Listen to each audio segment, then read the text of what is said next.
Bonjour et bienvenue dans Instant Kubernetes VisualWare. Je m'appelle Aurélie et à travers cette série de vidéos, je vais essayer de vous expliquer les concepts de Kubernetes. Aujourd'hui, nous allons découvrir les composants internes de Kubernetes. Sous le capot, Kubernetes est composé de plusieurs composants. L'un des composants les plus importants est etcd. etcd est une base de données distribuée de type clé-valeur qui permet de stocker et de répliquer l'état du cluster. Son consensus distribué est basé sur le modèle du quorum. Attention, le master de etcd est un SPOF, Single Point of Failure. L'API Server permet d'exposer l'API du cluster Kubernetes.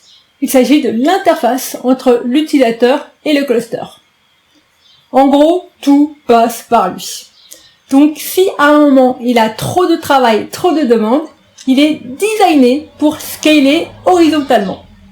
Ainsi, le trafic pourra être load balancé vers plusieurs instances d'API Server.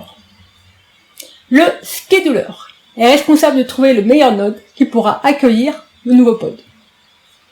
Pour cela, le scheduler peut effectuer un filtrage pour savoir quel node a les spécificités techniques pouvant accueillir le pod.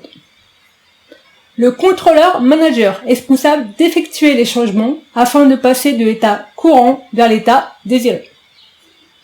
Il exécute plusieurs composants. Le node contrôleur observe les nodes et fait des actions lorsqu'ils sont arrêtés. Le réplication contrôleur s'assure que le nombre souhaité de pods est toujours up et disponible. L'endpoint controller peuple les objets de type endpoint qui sont responsables de la connexion entre les services et les pods. Et enfin, Service Account et Token Controller permettent de créer des routes par défaut, ainsi que les API Access Token pour les nouveaux namespaces. Kubelet qui tourne sur chaque node, responsable de l'exécution de l'état sur chaque node. Il vérifie que tous les conteneurs sur chaque node sont vivants et sains, tout simplement. Il peut créer et supprimer des pods. On termine par Proxy qui tourne sur chaque node également et qui permet la communication réseau vers les pods.